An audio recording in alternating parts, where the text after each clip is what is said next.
প্রেমসন্ধিক্ষণ Saida moon পর্ব 26 থেকে 30। Stop.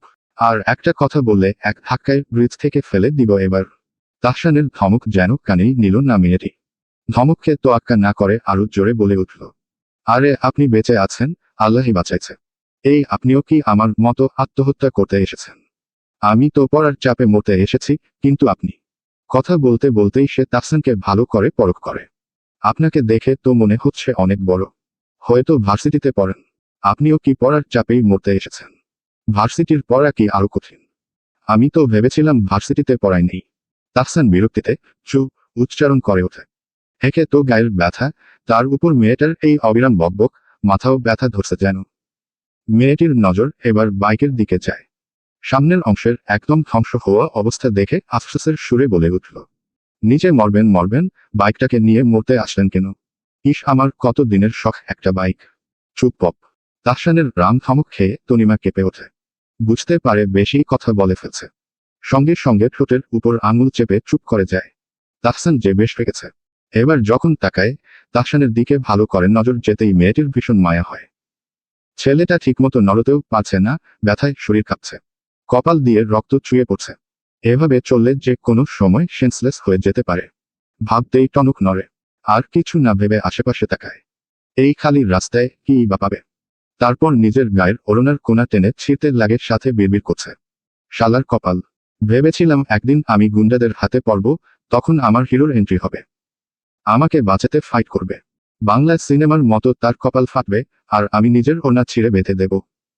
আর আমার সুন্দর কণ্ঠে গান ধরব, সাথী তুমি আমার জীবনে, সাথী তুমি আমার মরণে। একটু থেমে আফসোসের শ্বাস ফেলে বলল, কিন্তু এই লোকটা সব ভেস্তে দিল। আবার আমাকে বাঁচাতে নয়, যেন মেরে ফেলতে এসেছে। মাই গড। এসব বলতে বলতে সে ওড়না ছিঁড়তে চেষ্টা করেই যাচ্ছে, কিন্তু হাত দিয়ে টেনে পারছে না। এদিকে তাহসান চোখ বন্ধ করে পড়ে আছে। শরীরে একটু বল আসলে উঠবে এই আশায়। আর বারবার তালহা মেহরিনের একসঙ্গের দৃশ্যটা চোখের সামনে ভাসছে। তার ভাবনার মাঝেই মেয়েটির কণ্ঠ ভেসে আসে, এই যে শুনছেন, আমি না ওড়নাটা ছিঁড়তে পারছি না। আপনার দাঁত দিয়ে একটু ছিঁড়ে দিন না। তাহসানের মাথা যেন আরো ধরতে শুরু করেছে। একে শরীরে শক্তি নেই, আর এই মেয়ে তাকে দাঁত দিয়ে ওড়না ছিঁড়তে বলছে। কমন সেন্স কি খেয়ে বসেছে?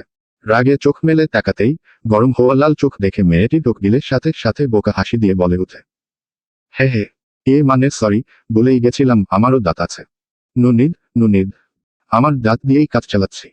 তারপর নিজের দাঁত দিয়ে ওড়নার সাইড ছিঁড়ে নেয়। তারপর ওড়নাটা নিয়ে তাহসানের দিকে এগিয়ে আসে। কোনো কথা না বলেই তার কপাল বাঁধতে শুরু করে। হঠাৎ স্পর্শে তাহসান দ্রুত চোখ খুলে তাকায়। তার তাকানো দেখে তনিমা তড়িঘড়ি বলে, প্লিজ, সারের মতো চিল্লাচিল্লি পরে করেন, আপাতত মাথাটা একটু তুলুন। তাহসানও বেশি কথা না বাড়িয়ে মাথা হালকা উপরে তুলতেই মেয়েটি কাপড় কপালে পেঁচিয়ে পেছনের দিকে বেঁধে দেয়। তারপর কোনোমতে তাহসানকে টেনে রাস্তার ধার ঘেঁষে বসায়। মেয়েটি ভীষণ চিন্তায় পড়ে গেছে, একা একটা লোককে কিভাবে সামলাবে। ছেড়েও যেতে পারছেন না মানবতার খাতিরে। এই এলাকায় মানুষের আনাগোনা নেই, চারপাশ নীরব। অবশ্য এত রাতে কেই বা থাকবে? কি করবে চিন্তা করতে করতে উঠে এদিক ওদিক দেখতে লাগে। কিছুক্ষণ পর হঠাৎ একটা রিকশার দেখা মেলে। তাদের থেকে অনেকটা দূরেই রিকশাটা, তবে এদিকেই আসছে। রিকশায় একজন প্যাসেঞ্জারও আছে। তা দেখতেই মেয়েটির চোখমুখ উজ্জ্বল হয়ে উঠে, আশার আলো খুঁজে পায়। তাদের থেকে সাহায্য চাইতে সামনের দিকে ছুটে যায়। রাস্তার মাঝে দাঁড়িয়ে হাত উঁচিয়ে ইশারা করে রিকশা এখানে এসে থামানোর জন্য। এমনটার মাঝেই হঠাৎ রিকশাটা আরেকটু কাছে আসতেই পেছনের সিটে চোখ পড়ে তনিমার। দূর থেকে স্পষ্ট দেখা যাচ্ছে না, তবে হিজাব নিকাব পরা এক মহিলাই বসে আছে। তা দেখতেই চোখ বড় বড় হয়ে যায়। চোরের মন পুলিশ ডেকে উঠে। হঠাৎ যেন তার মায়ের প্রতিচ্ছবি দেখতে পাচ্ছে। তবে কি হোস্টেল থেকে পালিয়ে এসেছে সবাই জানাজানি হয়ে গেছে।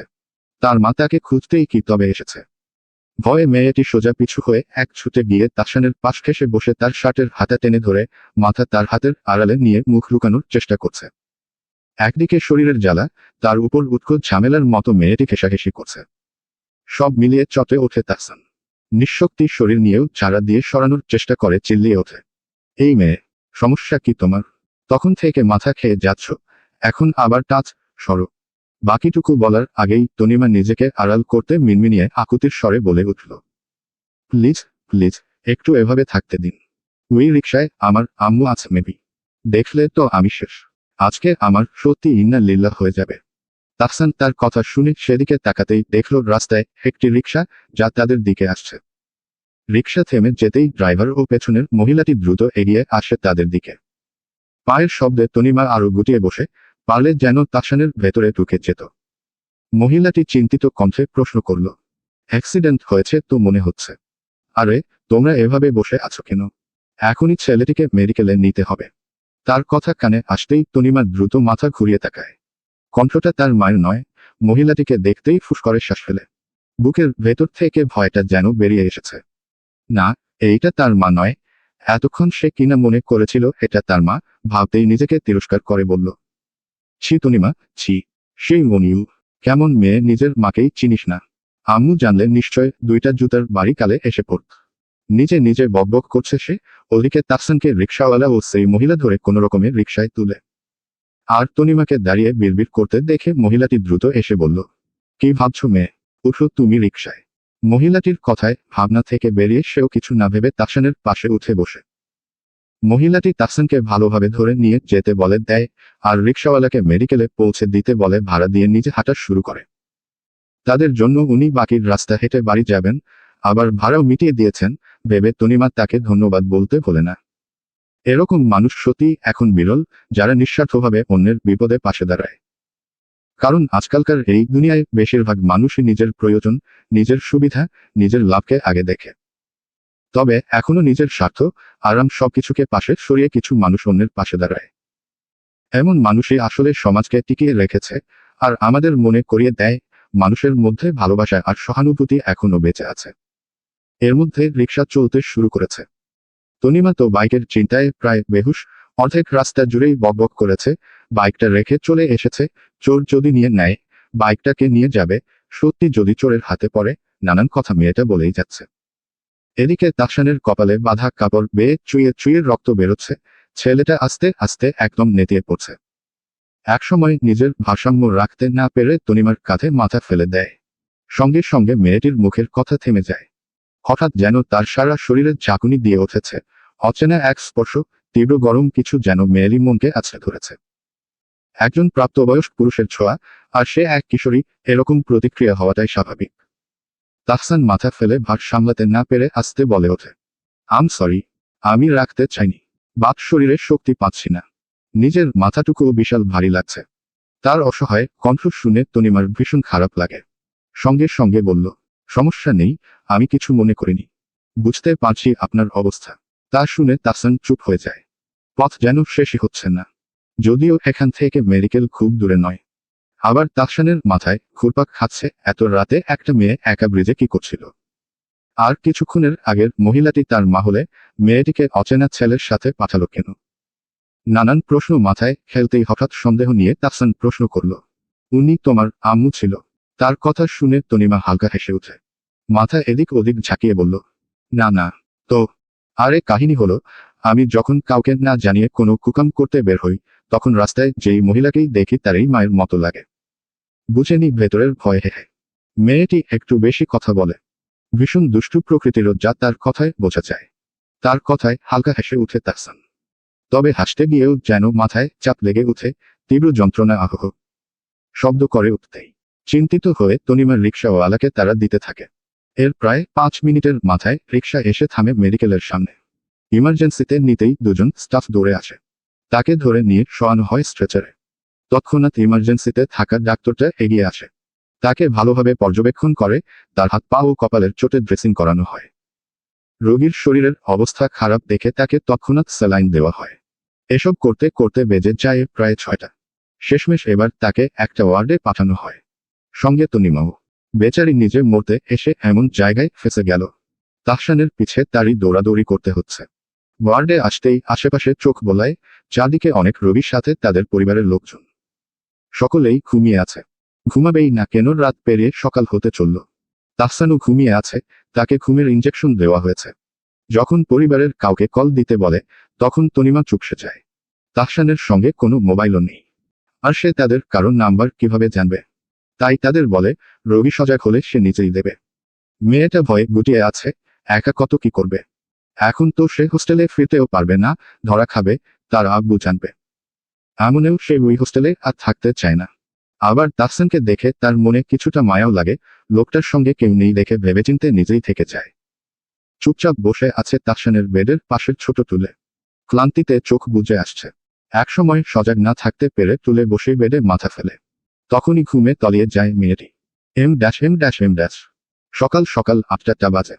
শিকদার বাড়ির সবাই হেঁকে হেঁকে টেবিলে বসছে, আর গিন্নিরা নাস্তা পরিবেশন করছে। তালহা বসে আছে চাচাদের সামনে। চাচাদের একের পর এক প্রশ্নে তার মুখটা বিরক্ত হয়ে উঠেছে। সকাল থেকে বা হাতটা এমন ব্যথা করছে যে নড়াতেই পারছে না। ফুলে গিয়ে টনটন করছে। এর ওপর চলছে প্রশ্নের ঝড়। কি হয়েছে, কেমনে হয়েছে, আবার কোনো ভারী কিছু আগিয়েছে নাকি? সে তো আর বলতে পারছে না। পিচ্চি বউয়ের সোহাগেই হাতের এই দশা। বউটাকে আলগাতেই হাতের ব্যথা আরো বেড়েছে।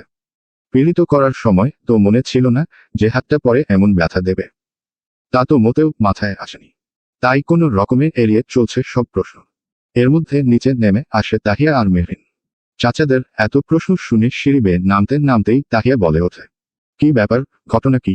আমাকে রেখে কি হলো? তার গলা পেয়ে তালহা সেদিকে তাকাতেই চোখে পড়ে মেহরিনকে। দুজনের চোখে চোখ পড়তেই মেহরিন লজ্জায় মুচকি হেসে উঠল। তবে সে হাসি বেশিক্ষণ থাকল না। তালহা চোখের ইশারায় কিছু বলছে। মেহরিন বুঝতে না পেরে ভ্রু কুঁচকে ইশারায় জিজ্ঞেস করল, কি? তালহা আবার ইশারায় নিজের পাশের চেয়ারের দিকে ইশারা করল। যখন বুঝল তালহা তার পাশে বসতে বলছে, তাতে সে চোখ বড় বড় করে না, বোঝাতে মাথা দুদিকে নাড়ে। কিন্তু তালহা চোখ গরম করে তাকাতেই বেচারি বিপাকে পড়ে যায়। না বসলে সে রাগ করবে, আবার বসলে কে কি ভাববে, এসব ভাবনায় বসতেও পারছে না। আবার তালহা বলছে বসতে। শেষে তার রাগী দৃষ্টি ফেলতে না পেরে আমতা আমতা করে গিয়ে তার পাশে বসে পড়ল। এর মধ্যে তাহিয়ার চাচু বলতে থাকেন, আর বলিস না মা, তোর ভাইয়ের হাতের অবস্থা দেখ। হাত নাড়াতেও পারছে না। কত করে বলেছি 2 দিন বাসায় রেস্ট নে, কিন্তু শুনলই না, উল্টো অফিসে গেছে। এখন হাতের এই অবস্থা। চাচুর কথা মাঝপথে থামিয়ে তালহা বলে উঠল, আহ চাচু, অফিসে যাওয়া নিয়ে কিছু হয়নি। কিছু হলেই কাজে ফাঁকি দিতে বলো, বিরক্ত লাগে। কাজের জন্য না হলে তো হাতের এই অবস্থা হলো কি করে? তালহা চোখে তাকায় মেহরিনের দিকে। মেহরিন তার হাতের দিকে করুণ চোখে চেয়ে আছে। সে খুব ভালোভাবেই বুঝতে পারছে, কাল রাতে অক্ষণ তাকে আঁকড়ে থাকার ফলেই এমন অবস্থা হয়েছে হাতের। ভীষণ গিল্টি ফিল করছে মেয়েটি। রাতে পানির বালতি উঠিয়েছিলাম, তাই একটু ব্যথা বেড়েছে। তালহার কথা শুনতাই মেহরিন দ্রুত চোখ তুলে তাকায়। দেখে সে মিটিমিটি হেসে তাকিয়ে আছে। সেই দুষ্টু হাসিটা যে তাকে খোঁচা দিয়েই বুঝতে সময় লাগলো না মেহরিনের। কালো রাতের কথা ফের মনে পড়তেই নাকে মুখে কাশি উঠে যায় বেচারের। তাড়াহুড়ো করে চোখ সরিয়ে নেয়। তাকে এভাবে কাশতে দেখে তানিয়া বেগম তাড়াতাড়ি পানি এগিয়ে দিলেন। পাশ থেকে তিতলি বেগম মাথায় হাত বুলিয়ে দিতে লাগেন। পানি খেয়ে একটু শান্ত হতেই জিজ্ঞেস করলেন, ঠিক আছিস তো? মেহরিন মাথা নেড়ে উত্তর দিতে যাবে, ঠিক তখনই টেবিলের নিচে পায় কারো স্পর্শ পায়। সাথে সাথে চোখ বড় বড় করে তাকাতেই দেখে তালহা ডোন্ট কেয়ার ভাব নিয়ে খাচ্ছে, যেন কিছুই করছে না। অথচ সে তার পায়ে পা দিয়ে স্লাইড করছে। লোকটা তাকে এভাবে জব্দ করছে ভাবতেও পারছে না। লজ্জাসমে আবারও কাশি উঠে যায়। তা দেখে তিতলি বেগম চিন্তিত হয়ে উঠলেন। এত কাশছে মেয়েটা। তালহা, সময় করে ডাক্তার দেখিয়ে আনিস তো। ঠান্ডা লাগিয়েছে নিশ্চয়। তালহা মাথা নেড়ে গম্ভীর গলায় উত্তর দেয়, আচ্ছা, ভালো একটা প্রাইভেট ডাক্তার দেখাবো, সব রোগ ঠিক হয়ে যাবে। মেহরিন মাথা নিচু করে আছে। এ নতুন তালহাকে হজম করতে পারছে না। এদিকে তাহিয়া সন্দেহের চোখে তাকিয়ে তার দিকে। মেয়েটা প্রতিদিন তার পাশে বসে, আর আজ সরাসরি তার ভাইয়ের পাশে। ডাল মেয়ে কুচকালা হে মনে মনে ভেবে চুপচাপ খেতে থাকে সে। খাওয়ার মাঝে তালহা একবার মেহরিনের প্লেটের দিকে তাকায়। একটা ছোট্ট মাংসের পিস আর কয়েক চামচ ঝোল নিয়ে পরোটা খাচ্ছে মেয়েটি। মেয়েটা যেন খাবার নিতে গেলে মেপে মেপে নেয়। দীর্ঘশ্বাস ফেলে নিজের পাতে তরকারি নেওয়ার বাহানায় সকলের আড়ালে 2 টুকরো মাংস তার পাতে তুলে দিল। তা দেখে মেহরিন আটকাতে গেলে তালহা করা চোখে তাকাতেই মেয়েটা চুপ হয়ে যায়। মেহরিন কোনোরকমে খাবার গিলছে। তালহার পাশে বসা যেন আজ বিশাল ভুল হয়ে গেছে। দেখতে যত ভদ্র আর গম্ভীর, কাজকর্ম যেন ততই বেয়াদব মার্কা। লোকটা কি এক রাতেই পুরো বদমাইশ হয়ে গেল নাকি? একটু পর পর এটা ওটা তুলে দিচ্ছে খেতে, আর টেবিলের নিচ দিয়ে পায়ে স্লাইড করছে। এক এক করে জ্বালিয়ে যাচ্ছে। তাহসানকে দেখেছিস কেউ? সকাল থেকে দেখছি না ছেলেটাকে। কখন বের হয়ে গেল বলেও গেল না। তিতলি বেগমের কথায় তালহা কপাল কুঁচকে তাকায়। তাহসান বাসায় নেই? না, বলে যায়নি। না তো, কেউ জানিও না কখন বেরিয়েছে। আবার মোবাইলটাও রেখে গেছে, হয়তো নিতে ভুলে গেছে। টুকটাক কথা বলতে বলতে সকলে খেতে ব্যস্ত। এর মধ্যে তালহার মোবাইলে বড় মামার কল আসে। সে রিসিভ করে সালাম দেয়। আসসালামু আলাইকুম বড় মামা, কেমন আছো? কিন্তু ওদিকে থেকে কান্না মেশানো গলা ভেসে আসে। তার বড় মামি কাঁদছে। তালহা ভরকে গিয়ে হাতে থাকা খাবার মুখে নিতে গিয়েও আটকে যায়। চিন্তিত গলায় দ্রুত প্রশ্ন করল, কি হয়েছে মামি? কাঁদছো কেন? কি হয়েছে বলো তো? সবাই ঠিক আছে। তাহসানকে প্রাইভেট হাসপাতালে নেওয়া হয়েছে। এখন তার চিকিৎসা চলছে। তালহা সহ বাড়ির বড়রা সবাই সেখানে আছে।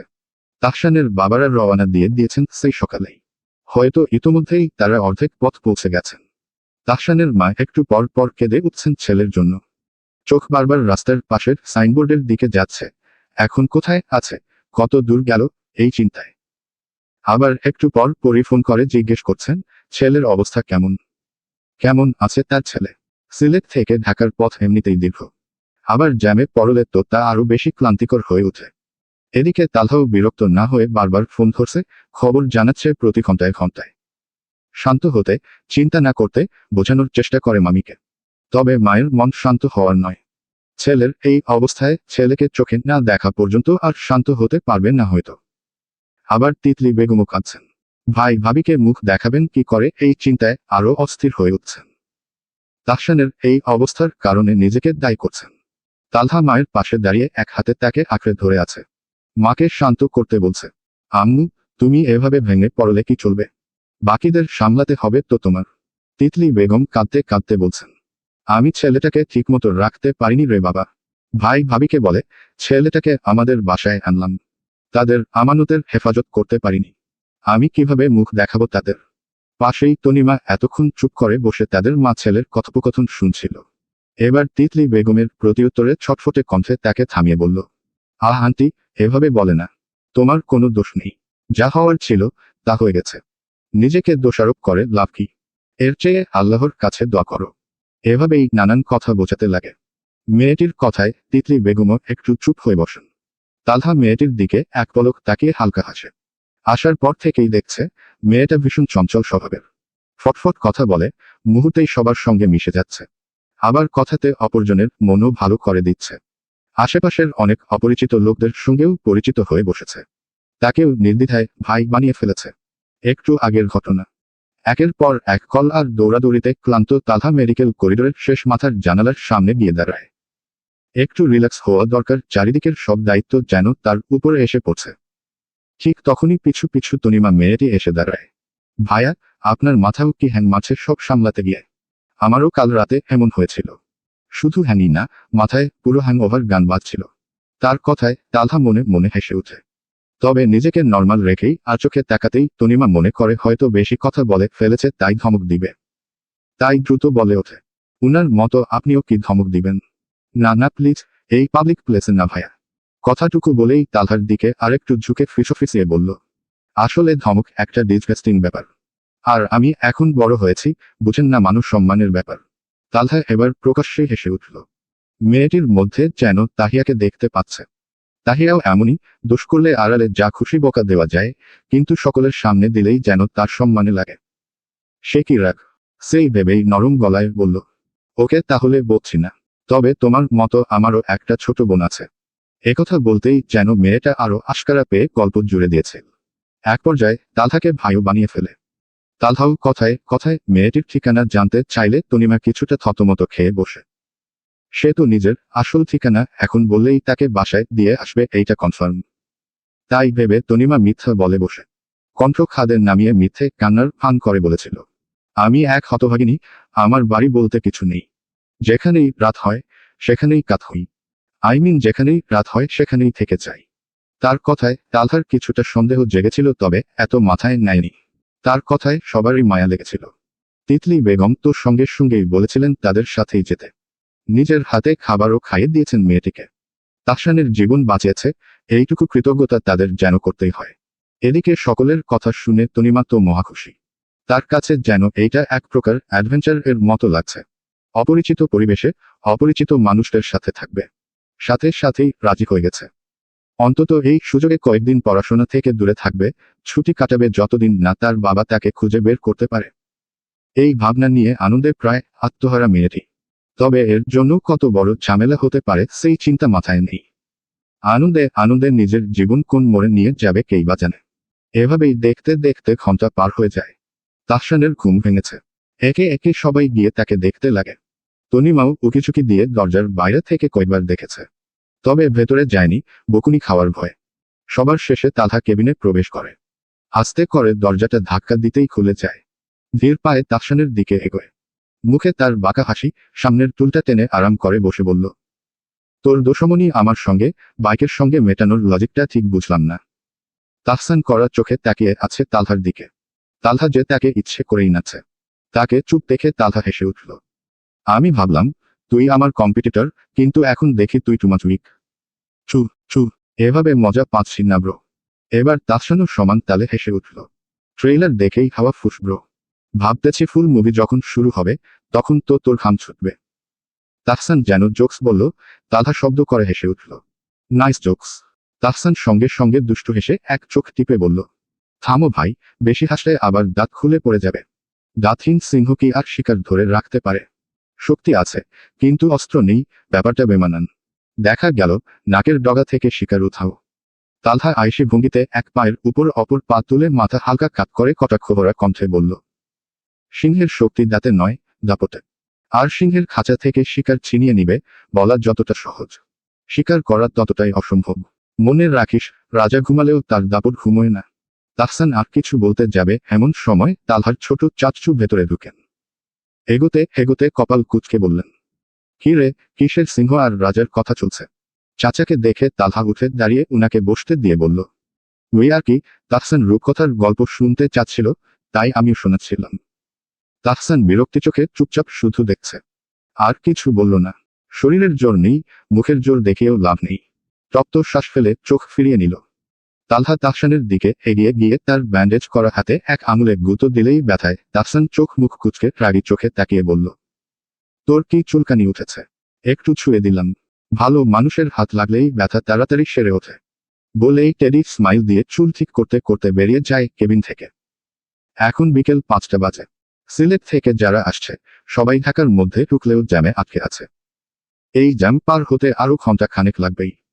তিতলি বেগম প্রেসারের রোগী মেডিকেলে আছেন সেই সকাল থেকেই। আবার তাহসানের সঙ্গে যেই মেয়েটি ছিল সে তো কাল রাত থেকেই এখানে। মেয়েটিরও বিশ্রামের প্রয়োজন। এসব ভেবেই তালহা মাকে আর তনিমাকে নিয়ে বাড়ির উদ্দেশ্য বের হয়। এম।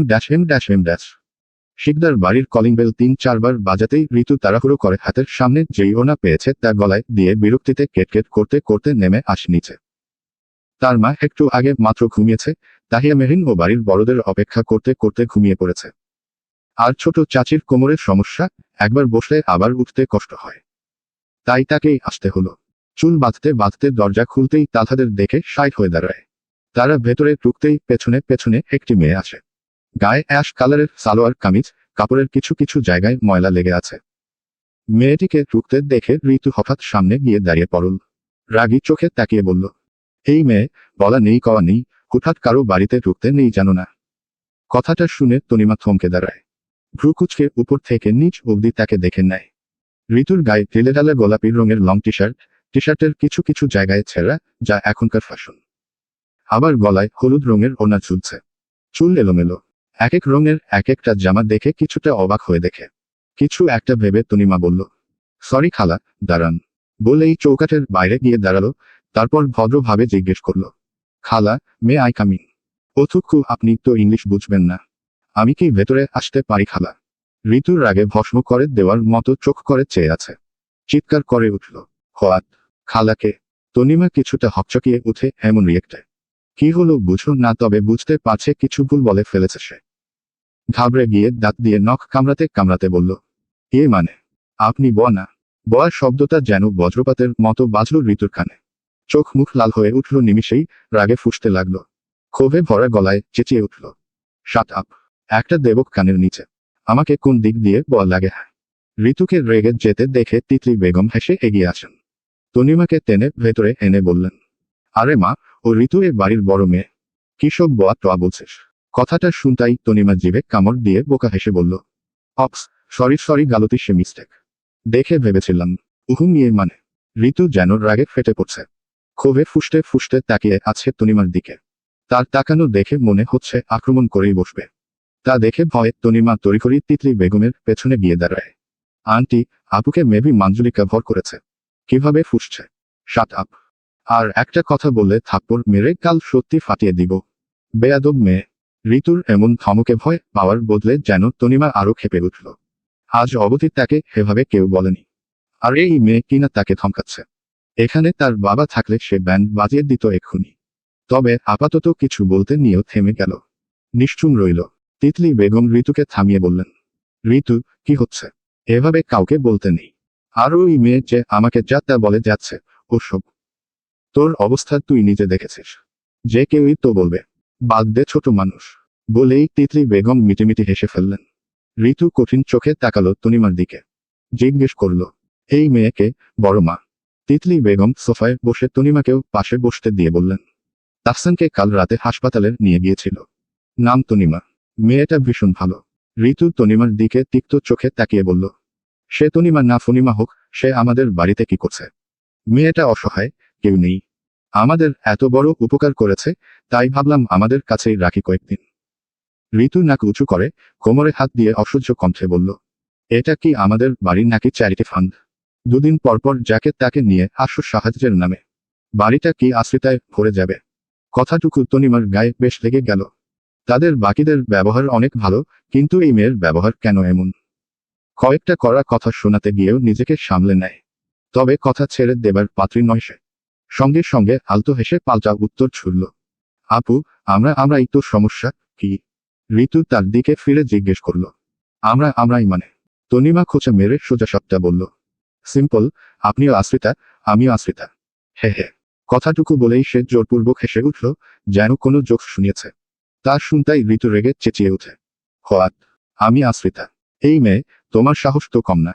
এত বড় কথা। তিতলি বেগম হতাশ হয়ে বসে আছেন। ঋতু ছোটবেলা থেকেই কিছুটা দেমাগী, কিছু যে বলবেন সে উপায়ও নেই। কিছু বললেই মনে গেঁথে বসে থাকে। আবার তনিমাও নতুন এসেছে, তাই তাকেও কিছু বলতে পারছে না। এদিকে তনিমা দ্রুত কথার পালা ঘুরাতে বলল, আরে আপু, আপনি আশ্রিতা ইন এ গুড ওয়ে। মানে, আপনি অধিকারপ্রাপ্ত আশ্রিতা।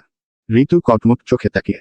এই মেয়ে হেকে তো যা খুশি বলেই যাচ্ছে, উপরন্তু উল্টো পাল্টা কিসব বকছে। ঋতু ধমকে জিজ্ঞেস করল, কি যাতা বকছ? আপু, আমরা মেয়ে মানুষ। আর মেয়ে মানুষের নিজের বাড়ি বলতে কিছু হয় না। ছোট থেকে বাপের বাড়ি, বড় হলে জামাইয়ের বাড়ি, আর বৃদ্ধ হলে ছেলে মেয়ের বাড়িতে থাকব। কথা কি ঠিক? তনিমা দুজনকেও জিজ্ঞেস করল। তিতলি বেগম মাথা নেড়ে হ্যাঁ বোঝালেন। কিন্তু ঋতু শক্ত চোখে তাকিয়ে আছে, হ্যাঁ না কিছুই বলছে না। নীরবতাকে সে সম্মতির লক্ষণ ভেবে ফের বলল, সো, সেই হিসেবে আমরা সকল মেয়েরাই যে যার জায়গায় আশ্রিতা। তাই আপনিও এই বাড়ির আশ্রিতা। তবে লিগ্যাল আশ্রিতা, কারণ এটা আপনার বাবার বাড়ি। ঋতু অসহ্য চোখে চেয়ে। এসব কোন ধরনের লজিক? মেয়েটা এসেছে ধরেই তাকে কথায় কথায় অপমান করছে। হেকে কথা শুনিয়ে মজা পাচ্ছে না সে। অন্যদিকে মেহরিনকে এত কথা শুনিয়েছে, অথচ পাল্টা মেয়েটি আজ পর্যন্ত তেমন কিছু বলেনি। আর এই মেয়ে কিনা চেটান চেটান কথা শুনিয়েই যাচ্ছে। বিরক্ত হয়ে বলল, এই মেয়ে মেন্টাল নাকি? তনিমা সঙ্গে সঙ্গে মাথা নেড়ে বলল, আমি মেন্টাল না, আমি উইমেন শর্ট। উদ্ভট শব্দ শুনে ঋতুর মাথা গুলিয়ে উঠল। এই শব্দের অর্থ ভেবেও বুঝল না। অবাক হয়ে জিজ্ঞেস করল, উইমেন শর্ট কি? তনিমা সোফায় বসে হেসে উত্তর দিল, আমি ম্যান না, উইমেন। আর টলো না, একটু শর্ট আছি। তাই উইমেন শর্ট। ঋতু আর এক মুহূর্ত দাঁড়ালো না। এ মেয়ে পাগল বানিয়ে ফেলবে আর কিছুক্ষণ দাঁড়ালে। ছ্যাঁতছ্যাঁত করতে করতে নিজের রুমে চলে গেল। সে চলে যেতেই খিলখিলিয়ে হাসির শব্দে তনিমা সিঁড়ির দিকে তাকায়। দেখল একটি মেয়ে হাসতে হাসতে নেমে আসছে। দেখতে পাতলা গড়নের, সুন্দর মেয়েটি। ভালো করে লক্ষ্য করতেই মাত্র যাওয়া মেয়েটির সাথে চেহারা কিছুটা মিলল। ফাইজা হাসতে হাসতে নেমে তাদের পাশে এসে বসল। তার হাসি যেন থামছেই না। তিতলি বেগমর সাথে হাসছেন। তাদের দুজনের হাসি দেখে তনিমাও খিলখিলিয়ে হেসে উঠল। বড়মা কে গো, এই পিচ্ছি? আপুর তো একদম বালতি বাঁধ কার দিয়া। বলেই আবারও শব্দ করে হেসে উঠল। তা দেখে তনিমা বলল, আপু, একদম কড়াক টাইপের ছিল না। তার কথায় আরো জুড়ে হেসে মাথা ঝাঁকায়। এর মধ্যে পরিচয় করালেন ঋতুর ছোট বোন ফাইজার সাথে তনিমার। মেয়েটি ফাইজার সাথে বসে গল্প জুড়ে দেয়। প্রতিটা কথাতেই হাসতে হাসতে বেহুশ প্রায় ফাইজার সহ তিতলি বেগমও। এক পর্যায়ে তিতলি বেগম তাকে থামিয়ে বললেন, হয়েছে, অনেক হাসি ঠাট্টা। ফাইজা মা, তাকে তাহিয়ার ঘরে দিয়ে আয় তো। আর বলিস, তাহিয়া এক সেট জামা দিতে, মেয়েটা গোসল করে নিবে। ফাইজা মাথা নেড়ে তনিমাকে নিয়ে উপরের দিকে উঠতে লাগে। মেয়েটিকে বেশ পছন্দ হয়েছে ফাইজা। অনেক হাসিখুশি, প্রাণবন্ত। দোতলায় উঠতেই মেহেদীর মুখোমুখি পড়ল তনিমা। ছেলেটা কেবল ঘুম থেকে উঠেছে। ফাইজার ঘরেই ঘুমাচ্ছিল। ফাইজাকে দেখে সে চোখ কচকাতে কচলাতে বিরক্তি কণ্ঠে বলল, তোমার মোবাইল এত ম্যাম্যা করে কেন? আমার ঘুমটাই নষ্ট করে দিয়েছে। ফাইজা জিজ্ঞেস করল, কল দিয়েছে কেউ? মেহেদী মাথা নাড়তেই ফাইজা তাড়া দিয়ে বলল, মেহেদী, ও হলো তনিমা, ওকে তাহিয়াদের ঘরটা দেখিয়ে দে। আপু আসছি, একটু দরকার আছে। ফাইজা যেতেই মেহেদী তনিমাকে স্ক্যান করতে লাগলো। মেয়েটিকে নতুন দেখে সন্দিহান চোখে চেয়ে আছে। তনিমাও সমান তালে তাকিয়ে আছে। মেহেদী একসময় কোমরে হাত দিয়ে দাঁড়িয়ে বলল, লিসেন, আমি এই বাড়ির ছোট সাহেব। সবাই আমার কথায় চলে, বুঝলে? তাই তুমিও আমার কথায় চলবে। তনিমা মেহেদীর কথা শুনে ফিক করে হেসে ফেলল। তাকে হাসতে দেখে মেহেদী গাল ফুলিয়ে বলল, এই হাসছ কেন? হ্যাঁ হ্যাঁ। তনিমা হাসি আঁকে মেহেদীর কাঁধে হাত দিয়ে বলল, আরে হয় হয়, এসব ধাপ্পা আমি মারতাম। বাড়িতে নতুন সদস্য আসলেই নিজের পাওয়ার দেখাতাম। কিন্তু আসলে জিরো পাওয়ার ছিল। কথাটা শুনে মেহেদীর হাওয়া বেরিয়ে গেল। চোখ মুখ ছোট করে বলল, যাহ, তুমি জানলে কিভাবে? তনিমা কানে কানে বলল, সিক্রেট। মেহেদী গাল ফুলিয়ে সামনে হাঁটতে লাগলো। বেচারার ইগোতে লেগেছে ব্যাপারটা, ভাবও দেখাতে পারল না। তাহিয়াদের দরজাটা দেখে নিচের দাদির ঘরে ছুটে গেল। দাদিকে জানাতে হবে নতুন একটি মেয়ে এসেছে। এ হলো এই বাড়ির সাংবাদিক, কিছু না হতে না হতেই পুরো বাড়ি ছড়িয়ে দেয়। তনিমা তার যাওয়ার দিকে তাকিয়ে সামনের দরজার দিকে আগ বাড়ায়। সামনের ঘরের দরজা হালকা ধাক্কা দিতেই মেলে যায়। রুমের ভেতর তাকাতেই দেখে জানালা পর্দা লাগিয়ে রুম অন্ধকার করে রেখেছে। এর রুমে কি আদৌ কোনো মানুষ আছে নাকি ভূত প্রেত তা ভেবে ভয়ে ভয়ে আগ বাড়ায়।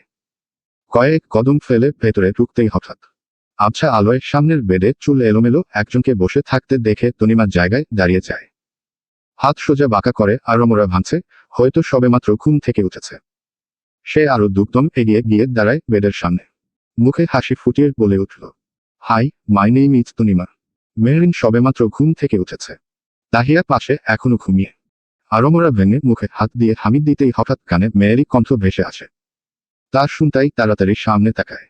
আবছা আলোয় কালো ছায়া চোখে পড়তেই আটকে ওঠে। কোনো সারা শব্দ নেই, শুধুই দাঁড়িয়ে। এমন দৃশ্যে যেন তার বুকের রক্ত এক মুহূর্তে হিম হয়ে আসে। এমনিতেই তার ভূতের ভয়ে প্রচণ্ড।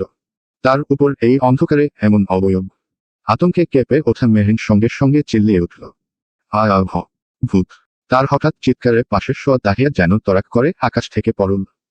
শোয়া থেকে ধরফরিয়ে উঠে পাগলের মতো এদিক ওদিক খুঁজতে খুঁজতে লাগলো। কোথায় কোথায়? মেহরিন কাপা শরীরে আরেকটু পিছিয়ে গিয়ে গুথা মেরে সামনের দিকে ইশারা করতেই তাহিয়া সামনে তাকায়। মুহূর্তে তারও নিঃশ্বাস আটকে যায়। সামনে সত্যি সত্যি একটা কালো একটা অবয়ব। দেখা মাত্রই যেন মেহরিনের সঙ্গে প্রতিযোগিতা করে সেও আরেকটা চিৎকার মেরে উঠল, ভূত। এদিকে তাদের এই পরপর চিৎকারে তনিমা হতভম্ব। তাকে দেখে এত ভয়ে পাচ্ছে কেন? তাকে কি ভূত ভাবছে? অবশ্য অন্ধকারে হঠাৎ কাউকে দেখলে সে নিজেও ভয় পাবেই। এমনটা সে আগে ভাবেনি। নিজেকে সামলে তাদের বোঝাতে আরেক কদম এগিয়ে যায় তনিমা। সে বলতে নেয়, আমি মানুষ। তবে কিছু বলার আগেই এবার দুজন একসাথে চিল্লিতে লাগে। তাহিয়া তো ভয় মেহরিনকে টেনে ব্ল্যাঙ্কেটের নিচে নিয়ে তাকে পুরো ঢেকে ফেলে। সঙ্গে সঙ্গে পাশের বালিশটা নিয়ে সামনে ছুঁড়ে মারে। তা গিয়ে সোজা তনিমার গায়ে পড়ে। তাহিয়া চেঁচিয়ে বলতে লাগে, যাহ যাহ, সামনে আসলে একদম খবর আছে। তনিমা একদম তাজ্জব। বালিশটা হাতে অবাক হয়ে দাঁড়িয়ে সে। তৎক্ষণাৎ ফাইজা আর তানিয়া বেগম হন্তদন্ত হয়ে ঘরে ঢোকেন। ফাইজা লাইট জ্বালাতেই বিছানার দিকে নজর যায় সবার। ভয়ে জড়সড় হয়ে ব্ল্যাঙ্কেটে ঢাকা মেহরিন চাপতে ধরে বসে আছে তাহিয়া। তানিয়া বেগম তড়িঘড়ি করে তাহিয়ার পাশে গিয়ে বসে। তাকে নিজের বুকে জড়িয়ে জিজ্ঞেস করেন, কি হয়েছে রেমা? ভয় পেয়েছিস? খারাপ স্বপ্ন দেখেছিস নাকি? তাহিয়া চাচির বুকে মাথা ঠেকিয়ে বসে আছে, কিন্তু তার চোখ শুধু সামনে দাঁড়িয়ে থাকা মেয়েটার ওপরই আটকে। মেয়েটা কেমন যেন কাচুমাচু হয়ে দাঁড়িয়ে আছে। না পুরো ভয়, না পুরো স্বস্তিতে। অন্যদিকে তাহিয়ার থেকে ছাড়া পেয়ে ব্ল্যাঙ্কেটের ভেতর থেকে মাথা তোলে মেহরিন। টানা কয়েকটা শ্বাস নেয়। তাহিয়া এমনভাবে চেপে ধরেছিল যে শ্বাসই বন্ধ হয়ে যাচ্ছিল। চোখ তুলে সামনে তাকাতেই সেও থমকে যায়। দুজনের একটাই দৃষ্টি, সন্দিহান দুজনের চোখ। দুটো মেয়েকে নিজের দিকে একটানা তাকিয়ে থাকতে দেখে তনিমার অস্থিরতা বাড়তে লাগলো। অস্বস্তি স্পষ্ট তার চোখে। ওড়না ঠিকঠাক করে টেনে বলেই ফেলল, এভাবে দেখার কি আছে? আমার যা আছে তোমাদেরও তাই আছে। কথাটুকু শুনতাই তাহিয়া ও মেহরিন হালকা কেসে উঠে। একে অপরের দিকে চোখে তাকায়। মেয়েটা কি মিন করে বলল কথাটা? ছি, তাদের নজরকে কি ইনডিরেক্টলি খারাপ বলল? দ্রুত চোখ সরিয়ে নেয় তারা। অপরদিকে মেয়েটির কথায় ফাইজা হাসতে শুরু করেছে। তাকে হাসতে দেখে তো আরো গায়ে লাগলো তাদের। তাহিয়া সোজা হয়ে বসে বাঁকা চোখে তাকিয়ে বলল, এই মেয়েকে ফাইজাপু। তানিয়া বেগমও চিনে ওঠেননি, আগে কখনো দেখেনি। অচেনা মুখ দেখে প্রশ্নাত্মক চোখে তাকিয়ে আছে। ফাইজা সকলের প্রশ্নাত্মক দৃষ্টিভঙ্গি দেখে বলল, ও তনিমা, তাহসান ভাইকে কাল সাহায্য করেছে। সে না থাকলে উনার যে কি হতো কাল রাতে। সারা রাত উনার সাথেই ছিল, তাই বাড়িতে নিয়ে আসলো। তাহিয়া, তোর এক সেট জামা দিস তো। সারা রাত ধরে এই নোংরা কাপড়েই আছে মেয়েটা। তার কথা শুনে এবার সকলের সন্দেহ কাটল। তানিয়া বেগম অল্প কথা বলে চলে গেলেন। তার পিছু পিছু ফাইজাও চলে গেছে। তারা যেতেই তাহিয়া উঠে দাঁড়ায়। মেহরিন বসে বসেই ব্ল্যাঙ্কেটগুলো গুছাচ্ছে। মেয়েটাকে কিছু প্রশ্ন করতে চাইলেও জড়তার কারণে বলতে পারছে না। দুজনকে চুপ দেখে তনিমা নিজেই বিছানার এক কোণায় গিয়ে বসে পড়ল। তারপর মেহরিনকে খুঁটিয়ে খুঁটিয়ে দেখে তাহিয়ার দিকে ইশারা করে বলল, তুমি কি ওর বোন? মেহরিন চুপচাপ একবার তার দিকে তাকিয়ে ফের তাহিয়ার দিকে তাকায়। দেখল তাহিয়া কটমট চোখে মেয়েটার দিকে চেয়ে আছে, যেন মেহরিনের সাথে মিশতে চাওয়াটা তার সহ্য হচ্ছে না। মেহরিন তার বেস্ট ফ্রেন্ড, কেন আরেকটা মেয়ে ভাব জমাতে আসবে? ভাবতে ভাবতেই দ্রুত এগিয়ে এসে মেয়েটির সামনে দাঁড়ায়। মেহরিনের বদলে সেই উত্তর দেয়, ও আমার বোন। তনিমা তা শুনে হালকা হেসে বলল, তাই ভাবছিলাম। তখন ভয় পেয়ে নিজের আগে বোনকেই প্রোটেক্ট করার ব্যাপারটা অনেক সুন্দর ছিল। তবে জানো, আমার কোনো বোন নেই, তাই আমি এই ব্যাপারগুলো মিস করি। তার কথায় যেন তাহিয়ার মন গলে গেল। উৎসুক মন নিয়ে তৎক্ষণাৎ তনিমার সামনে বসল। তার পাশে মেহরিনও এগিয়ে এসে বসল। দুজনেই তার ব্যাপারে জানতে আগ্রহী। তাহিয়া আগ্রহ দেখিয়ে আগে থেকেই জিজ্ঞেস করল, তোমার নাম কি? তনিমা তনিমা আমার নাম। আর তোমাদের? তাহিয়ার সঙ্গে সঙ্গে উত্তর দিল, আমার নাম তাহিয়া। কথাটুকু বলতেই তনিমা তাহিয়ার হাতে চিমটি মেরে বলল, সেইম পিঞ্চ। আমার নামও টি দিয়ে, তোমার নামও টি দিয়ে। তাহিয়া কিছুটা নড়েচড়ে চোখ মুখ কুচকে হাত ঘষতে লাগল। বেশ চড়েই চিমটি দিয়েছে তনিমা। তা দেখে পাশ থেকে মেহরিন সঙ্গে সঙ্গে তনিমাকে পাল্টা চিমটি দিয়ে বসে। সাথে সাথে তনিমা আউচ শব্দ করে হাত ঘষতে ঘষতে কপাল কুচকে তাকায় মেহরিনের দিকে। দেখে মেহরিন রাগী চোখে চেয়ে আছে তার দিকেই। এই, তুমি আমাকে চিমটি দিলে কেন? মেহরিন সঙ্গে সঙ্গে চাচালো কণ্ঠে উত্তর দিল, তুমি আমার বান্ধবীর হাতে চিমটি দিলে কেন? তনিমা চোখ পিটপিট করে বলল, ওটা তো মজা করে দিয়েছি। মেহরিনও কড়া চোখে চেয়ে বলল, তাহলে আমিও মজা করে দিয়েছি। তনিমা চুপ হয়ে যায়। বুঝতে পারছে দুটোর মধ্যে একটাকে কিছু করলে আরেকটা ছাড়বে না। তারা বন্ধু হবার বদলে শত্রু হয়ে যাচ্ছে দেখে তনিমা তড়িঘড়ি বলল, আরে, তোমরা কি আমাকে এনিমি ভাবছ? চিল ব্রো, আমি তোমাদের ফ্রেন্ডেরই মতো। তালহা ভাইয়া বলেছিল, তোমরা আমার বয়সী, so we are friends okay? তালহার কথা শুনতাই মেহরিনের ভাবনা বদলে যায়। দ্রুত জিজ্ঞেস করল, উনি কি এসেছেন? তনিমার কপালে সূক্ষ্ম ভাঁজ পড়ে। উনি উক্তি শুনে সে ঠিক বুঝে উঠতে পারল না কার কথা বলছে। উনি আবার কে? তাহিয়া পাশ থেকে বলে, তালহা ভাইয়ার কথা জিজ্ঞেস করছে। ওহ আচ্ছা, হ্যাঁ, আমি তো তাদের সাথেই এসেছি। মেহরিন দ্রুত ওড়নাটা গায়ে দিয়ে ছুটে যায় তালহার রুমের দিকে। সেই সকালের পর আর দেখেনি লোকটাকে, দুপুরে খেতেও আসেনি। খেয়েছে কিনা কে জানে। ভাবতে ভাবতে তালহার রুমের সামনে চলে আসে। দরজা খোলা দেখে নক না করেই রুমে ঢুকে পড়ে। ঢুকতেই তালহার মুখোমুখি পড়ে যায়। মাথা তুলে তালহাকে দেখতেই শক্ত হয়ে দাঁড়িয়ে যায়। তালহার পরনে সাদা রঙের শার্ট, শার্টের হাতে দুটো গুটিয়ে রাখা। কালো ঘড়িটা কবজিতে চকচক করছে। মেহরিন একটা জিনিস লক্ষ্য করে সবসময়ই, আর যাই হোক ঘড়ি পরা মিস হয় না তার। নিচে কালো প্যান্ট, এই সাদা কালোর কম্বিনেশনে তাকে এমন মানিয়েছে যে চোখ সরানো দোষ হয়ে যাচ্ছে। তা কি তালহা বুঝে? তার এসব লুকে কেউ বেহুশ হওয়ার উপক্রম। মাথার চুল ভেজা, সম্ভবত মাত্রই গোসল সেরে বেরিয়েছে।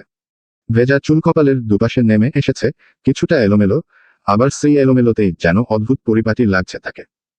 মেয়ে কিছু সুন্দর মানুষ থাকে না, তারা যেভাবেই থাকুক সেভাবেই সুন্দর লাগে। তালহাকেও তার কাছে ঠিক তাই লাগছে। তবে এটা কি আসলেই নাকি শুধু তার চোখেই লাগছে? তার ভাবনার মাঝেই তালহা মুচকি হেসে মেহরিনের বাম হাত ধরে এক ঘোরান্তিতে সামনের দিকে ফিরিয়ে হাতটা নিজের হাতে মুঠোয় নিয়ে দরজার দিকে হাঁটা দেয়। তার হেন কাণ্ডে অবাক হয়ে খাট খাত করে তাকায় মেহরিন। তালহার চোখে এখন মোটা ফ্রেমের চশমাটা লাগানো। আর এই চশমা পরা তালহাকে যেন একটু অন্যরকম সুন্দর লাগে। সিরিয়াস মানুষ তো লাগেই, সঙ্গে মেহরিনের কথা মতো ভয়ানক কিউটও লাগে। পাশাপাশি হাঁটায় তার গায়ের সাবানের গন্ধটা এসে মেহরিনের নাকে লাগছে। এটাও যেন অদ্ভুতভাবে তাকে আকর্ষণ করছে। ঘ্রাণটা আরেকটু উপভোগ করতে আরেকটু গা ঘেঁষে আসে। তার উপস্থিতি বুঝে তালহার মুখের হাসি আরো গাঢ় হয়, পায়ের গতি আরো ধীর করে ফেলে, যেন এই মুহূর্তটা আরো দীর্ঘায়িত হয়। তবে মেহরিন তার তো সেদিকে খেয়াল নেই। সে তো নিজের মতো তার তালহাকে দেখতে ব্যস্ত। গলার কাছের দুটো বোতাম খোলা, সেখানে পানির ফোঁটা স্পষ্ট, যা এখনো শুকোয়নি।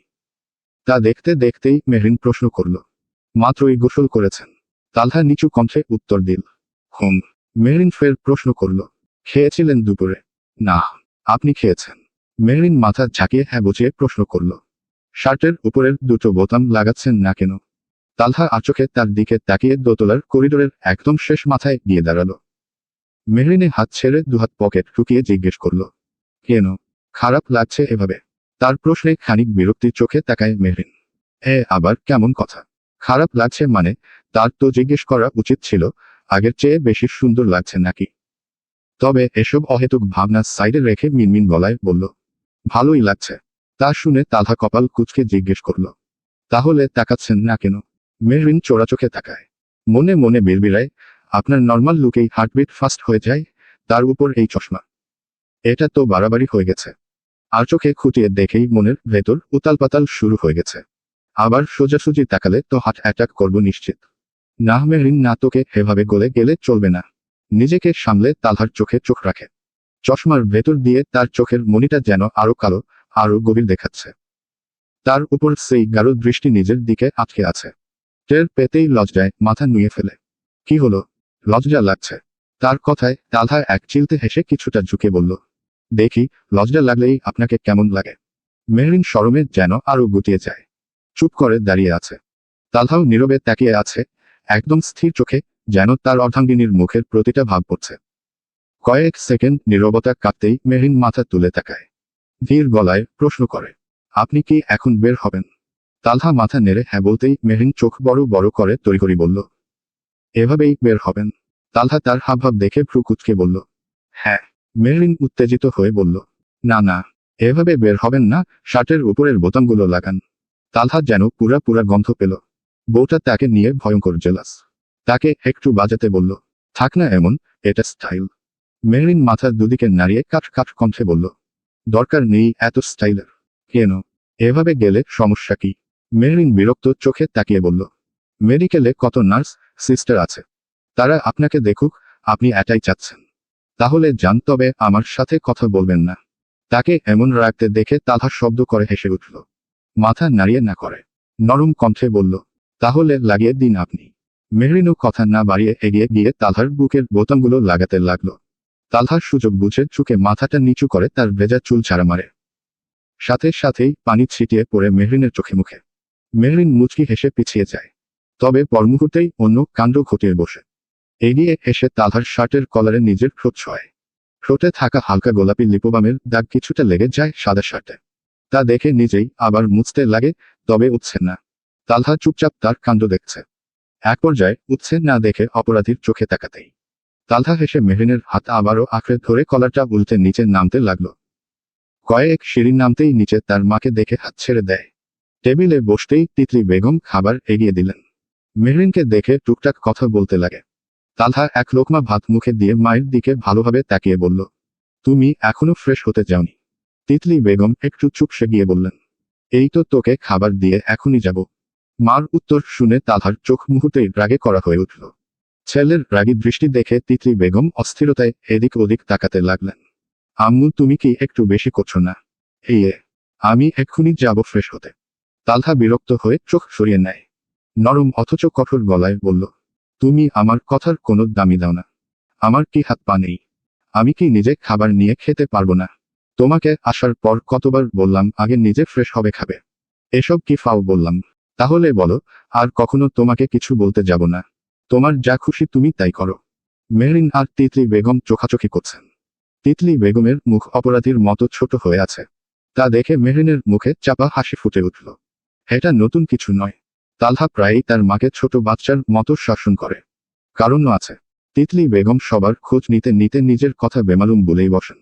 মেহরিন চোখের ইশারায় তাকে আশ্বাস দিয়ে বলল, আন্টি, তুমি যাও ফ্রেশ হতে। উনার কিছু লাগলেই আমি আছি। তিতলি বেগম আর কিছু না বাড়িয়ে ঘরে চলে গেলেন। মেহরিন তালহার পাশের চেয়ারটা টেনে বসে গালে হাত রেখে তার মুখের দিকে তাকিয়ে প্রশ্ন করল, আপনার সব দিকে এত নজর থাকে কিভাবে? তালহা একবার মাথা তুলে তাকিয়ে আবার ভাত মাখতে মাখতে বলল, দায়িত্ব।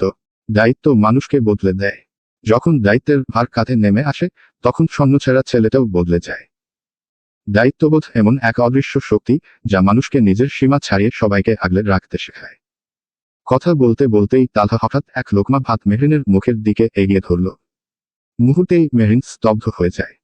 তার দিকে তাকিয়ে আছে অবাক চাহনিতে। তালহার এমন ব্যবহার সে স্বপ্নেও কল্পনা করেনি।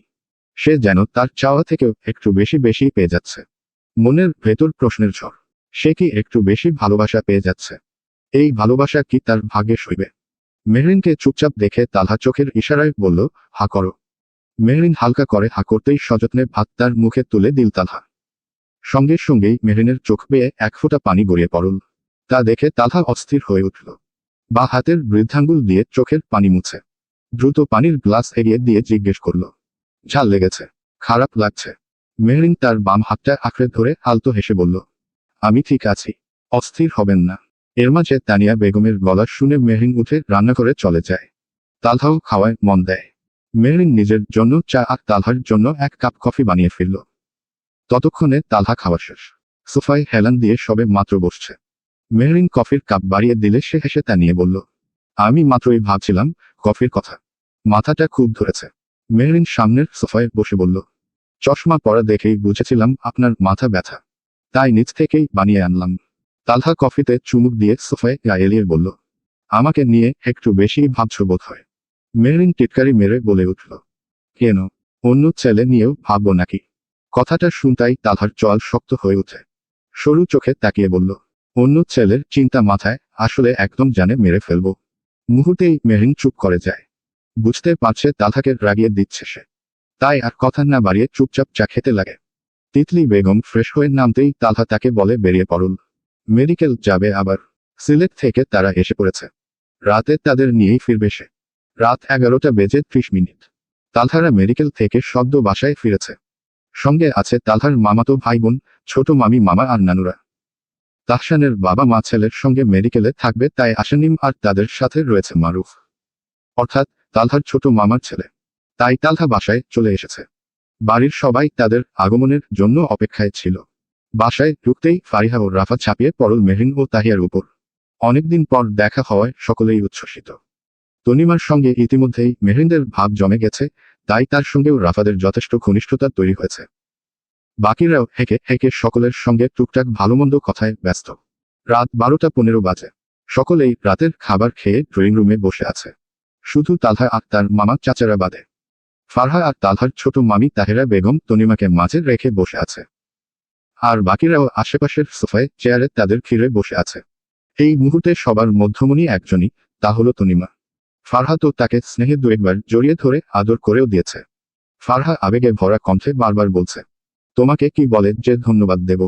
আমার ভাইয়া, আমাদের পুরো পরিবারের জান বাঁচিয়েছ তুমি। ভাইয়ার কিছু হলে মাঝে পাগল হয়ে যেতেন। সবার এত এত প্রশংসায় তনিমার লজ্জায় গাল লাল হয়ে উঠছে। নিজের নামে সরাসরি এত প্রশংসা কি শোনা যায়? তাকে থামাতে ফারহার হাত আলতো করে ধরে মুচকি হেসে বলল, আপু, এভাবে বলবেন না। আমি তো শুধু আমার দায়িত্বটাই পালন করেছি। একজন মানুষকে বিপদে ফেলে রেখে চলে যাওয়া কখনোই ঠিক নয়। যেখানে পারি সাহায্যের হাত বাড়িয়ে দেওয়া আমাদের নৈতিক দায়িত্ব। মানুষ হিসেবে দায়িত্ব শুধু নিজের প্রতি নয়, অন্যের প্রতিও সমানভাবে থাকে। আমি শুধু আমার কাজটা করেছি। তাই দয়া করে আমাকে বাড়তি প্রশংসা করবেন না। তার এমন গুছানো, পরিপক্ক কথাবার্তায় সবার মুখে হাসি ফুটে ওঠে। মেয়েটা বয়সে ছোট হলেও কথাবার্তা সুন্দর বলে। এতেই তো সকলের মন জয় করে নেয়। তালহার নানু হাতের ইশারায় কাছে ডাকলে তনিমা উঠে গিয়ে তার পাশে বসে। নানু তার চেহারায় হাত বুলিয়ে আলতো করে থুতনি ধরে মমতাভরা হাসিতে বললেন, অনেক গুছিয়ে কথা বলতে পারো দেখছি। মাশাল্লাহ, যেমন তোমার কাজকর্ম তেমন তোমার কথাবার্তাও। এমন মন মানসিকতার মেয়ে জনই বা হয়। তনিমাকে সবাই এত মাথায় তুলছে দেখে ঋতুর মেজাজ একেবারে বিগড়ে গেল। তার মনে তো একটাই কথা ঘুরপাক খাচ্ছে, এই মেয়েটাকে নিয়ে এত মাতামাতি কেন? যার নেই ঠিকঠাক পরিচয়, নেই নিজের বাড়ি, নেই কোনো ঠিকানা, তাকে নিয়ে এভাবে নাচার কি দরকার? সাহায্য করেছে টাকা দিয়ে বিদায় করো শেষ। বিরক্তি যেন বেড়েই চলেছে তার ভেতরে। তাই কথার মাঝে ফোন কেটে বলে উঠল, এটাকে গুছিয়ে কথা বলে না, এটাকে বেশি কথা বলে। বাচাল মেয়ে, সব বিষয়ে খালি পোক পোক করে। ঋতুর ঠ্যাস মারা কথায় তনিমা পিটপিট চোখে তাকিয়ে রইল তার দিকে। পাল্টা ঠ্যাস মারতে মুখ খুলছিলি, ঠিক তখন মেহরিনের কথায় থেমে যায় সে। আপু, এভাবে বলছেন কেন? ও তো খারাপ কিছু বলেনি। মেহরিনের মুখ থেকে উত্তরটা বেরিয়েই যেন ঋতুর মনের আগুনে আরো কি পরল। চোখ মুখ শক্ত করে চারি মেরে বলে উঠল, ওই মেয়ের দেখা দেখি তোমারও মুখে খুই ফুটতে শুরু করেছেন নাকি? কথা শিখে যাচ্ছ। কথাটুকু শুনেই মেহরিন চুপসে গেল। ঋতুর আচরণ ঘরটাকে মুহূর্তে ভারী করে তুলল। সে তো ভালোভাবেই কথা বলেছিল, তবুও ঋতুর তার সঙ্গে এমন আচরণ। মেহরিনের মনটা নিমিষেই খারাপ হয়ে গেল। ঋতুর সাথে মিশতে সে বহু চেষ্টা করেছে, কিন্তু অপমান ছাড়া ঋতুর মুখ থেকে একটা ভালো কোথাও সে কখনো পায়নি। তবু এসব নিয়ে মেহরিন সাধারণত ভাবেও না। সে জানে 10 জনের মধ্যে 2 জন তো তোত্তারা হবেই, ওদের মানিয়ে নিয়ে চলতে পারলেই জীবন সহজ। এই ভাবনা থেকেই মেহরিন এবারও দীর্ঘশ্বাস ফেলে নিজেকে শান্ত করে নিল। বাকিরাও ঋতুর আচরণে চুপ মেরে গেল। কারোই ভালো লাগেনি ব্যাপারটা। তানিয়া বেগম এত মেহমানের সামনে মেয়েকে কি বলবেন না বলবেন, তাই লজ্জায় নিশ্চুপ বসে রইলেন। তালহা থাকলে অবশ্য সঙ্গে সঙ্গেই ঋতুকে জারি দিত তার ব্যবহারে, কিন্তু সে তো উপরে, হয়তো অফিসের কাজে ব্যস্ত। মেহরিন একবার উকি দিয়ে দেখেছিল ল্যাপটপে ডুবে আছে মহাশয়। তবে নীরবতার মাঝখান থেকে একজন মজার ছলেই ঋতুকে পাল্টা জবাব দিয়ে বসল। পাশের বাসার কিছু আন্টি থাকে না, তাদের সামনে বেশি কথা বললে বাচাল, কম কথা বললে বোকা, আর হঠাৎ করে কথা বললে ও মাগো কথা শিখে গেছে। আমার তো মনে হয় ঋতু আপুর মাঝেও সেই পাশের বাসার আন্টির ভূতটাই ভর করেছে। নীরবতার মাঝে তনিমার এমন কথায় হঠাৎ চারদিকের সকলে ফেটে পড়ল হাসিতে। এক একজন তো হাসতে হাসতে বলছে ঋতুর উপর নাকি সত্যিই পাশের বাসার আন্টির ভূত ভর করেছে। সবার এই খিলখিল হাসি ঋতুকে আরো রাগিয়ে তুলল। সে কটমট চোখে তনিমার দিকে তাকিয়ে রইল কিছুক্ষণ, তারপর গটগট পায়ে জায়গা থেকে উঠে সোজা উপরের দিকে হাঁটা দিল। যেতে যেতে রাগে গোজগোজ করে বলে উঠল, বেহায়া মেয়ে, বেশি কথা বলে।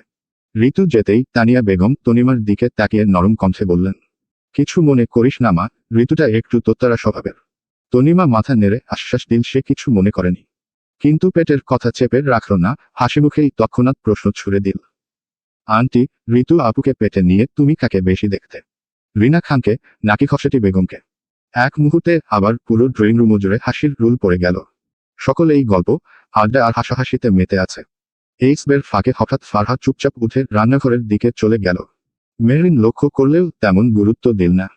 কিন্তু প্রায় 5 মিনিট পর রান্নাঘর থেকে কফির মগ হাতে বেরিয়ে আসতে দেখেই মেহরিনের বুকটা ধক করে উঠল। ফারহা সোজা উপরের দিকেই উঠছে, বোঝাই যাচ্ছে এই কফিটা তালহার জন্যই নেওয়া। মুহূর্তেই মেহরিনের মনটা গুছিয়ে রাখার সব ভাবনাসহ ধপ করে নিচে নেমে গেল। সে তো ভেবেছিল সবাই একটু রুমে গেলে কফির বাহানায় চুপি চুপি তালহার রুমে যাবে, তার সাথে একটু কথা বলবে। কিন্তু ফারহাদ যেন সেই সুযোগটাই হাতিয়ে নিল। তপ্ত শ্বাস ফেলে মেহরিন চুপচাপ বসে রইল। অকারণ মন খারাপের ভাটা যেন ধীরে ধীরে তার বুকের ওপর জমতে লাগলো। এভাবে আরো 10 মিনিট কেটে যায়, তবু ফারহার আসার কোনো খোঁজ নেই। ধীরে ধীরে মেহরিনের ভেতরের অস্থিরতাগুলো মাথা তোলে, ফারহা কি এখনো তালহার রুমেই আছে? মেয়েটার তালহার প্রতি যত্নশীল আচরণগুলো মেহরিনের একদমই ভালো লাগে না। এত মানুষ থাকতে কেন শুধু তালহার কাছেই তাকে যেতে হয়? এ প্রশ্নটা মেহরিনের মনে বারবার খোঁচা দেয়। তবে নিজেকে বারবার বোঝাতে চায়, ওরা নর্মাল ভাইবোনের মতো, আমি নিশ্চয়ই বেশি ভাবছি। কিন্তু তালহার বড় মামির সেই প্রথম দিনকার জামাই বলে সম্বোধনটা মনে আজও কাটার মতো লেগে আছে। চাইলেও তুলে ফেলতে পারছে না, উল্টো মনে মনে ভয়টা আরো গভীরে গেঁথে যাচ্ছে। হঠাৎই বুকের মধ্যে একটা আশঙ্কা দানা বাঁধে, যদি সত্যিই এই কথায় কোনো গোপন ইঙ্গিত থাকে। যদি তার আশঙ্কাই সত্যি হয়ে দাঁড়ায়, তাহলে তার অবস্থাটা কি হবে? তালহাকে কেন্দ্র করেই তো মেহরিন আজকাল নিজেকে দাঁড় করিয়েছে। দিনের শুরু হয় তাকে ভেবে, শেষও হয় তাকে ভেবেই। তালহা যেন তার মেরুদণ্ড, যে না থাকলে সে সোজা ঘুরে দাঁড়াতেও পারবে না। তার পুরো পৃথিবীটাই তালহার চারপাশ ঘুরে। সেই মানুষটাকে অন্য কারো হাতের ছায়ায় হারিয়ে ফেলার চিন্তা মেহরিনের মনে ধীরে ধীরে ঘন কুয়াশার মতো ভয় তৈরি করছে, যা তাকে প্রতি মুহূর্তে আরো দুর্বল করে তুলছে। এম। আর বসে থাকতে পারল না। বাহানা দিয়ে উঠে উপরে চলে গেল সে। তালহার দরজার সামনে দিয়ে একবার চক্কর দিল, কিন্তু ভেতর থেকে কোনো শব্দ শোনা যায়নি, দরজাও বন্ধ। অশান্তির এই নিঃশব্দ চাপ যেন তার থম বন্ধ করে দিচ্ছিল। ভেতরে ফারহা আছেন নাকি নেই, এই চিন্তায় সে একাকার। কি করবে, কিভাবে যাবে, এই ভাবনাগুলো খিরে খিরে মাথা ভারী হয়ে যাচ্ছিল। হঠাৎ মাথায় একটা আইডিয়া আসতেই দৌড়ে নিজের ঘরে ফিরে গেল। হাতে খাতা কলম নিয়ে আবার তালহার রুমের সামনে এসে দাঁড়ালো। কিছু না ভেবে দ্রুত পায়ে দরজা ঠেলে ভেতরে ঢুকে পড়ল। ঢুকতেই চোখে পড়ল সোফায় বসা তালহাকে। হাঁটুতে ল্যাপটপ রেখে চশমা চোখে মনোযোগের সঙ্গে কাজ করছে। টি টেবিলে রাখা কফির মগটিও তার নজরে পড়ল। তা দেখতেই হঠাৎই হালকা রাগ লাগলো। এদিকে তালহার মনোযোগ হঠাৎ নষ্ট হয় কারো আগমনে। চোখ তুলে তাকাতেই মেহরিনের মুখটা দেখে আলতো হেসে ওঠে। তবে পরমুহূর্তেই হাসিটা মিলিয়ে যায়। দ্রুত উঠে গিয়ে দরজাটি ভেতর থেকে লাগিয়ে মেহরিনের সামনে এসে দাঁড়ায়, পকেট হাত দিয়ে। এদিকে মেহরিন আশেপাশে চোখ বোলাতে ব্যস্ত। সে খুঁজছে ফারহা আছে কিনা। সামনে যে তালহা দাঁড়িয়ে সে খেয়াল নেই। তবে তালহার কথায় তার ধ্যান ভাঙে, সঙ্গে সঙ্গে সে তার দিকে তাকায়। হঠাৎ কি মনে করে? তালহার প্রশ্নে মেহরিন আমতা আমতা করতে লাগে। সে তো নিজের সন্দেহ দূর করতে এসেছিল, তবে তা বলা সম্ভব নয়। মাথা নেড়ে বলল, আসলে আমি একটা ম্যাথ বুঝিনি, একটু বুঝিয়ে দিন। মেহরিনের কথায় কয়েক পলক তার চোখের দিকে চেয়ে দীর্ঘশ্বাস ফেলে। মেয়েটি নেহাতি মিথ্যে বলছে তা তার চোখ দেখেই বোঝা যাচ্ছে। তালহা হাত দিয়ে সোফার দিকে ইশারা করে বলল, বসুন ম্যাম। মেহরিন গুটি গুটি পায়ে এগিয়ে গিয়ে বসে পড়ে। তার পাশে তালহা তৎক্ষণাৎ বসেছে। তবে তার সেদিকে খেয়াল নেই, তার চোখ বারান্দায়। কারণ বারান্দার দরজা খোলা, ফারহা কি ওখানে? ওখানে না থাকলে কোথায় থাকবে, নিচেও তো নেই। মেহরিনের এত হাসফাস লক্ষ্য করে তালহা কপাল কুঁচকে জিজ্ঞেস করল, এনিথিং রং? তালহার গলায় চমকে উঠে তার দিকে ফিরে বলল, না না। তাহলে দেখান কোনটা বুঝেননি।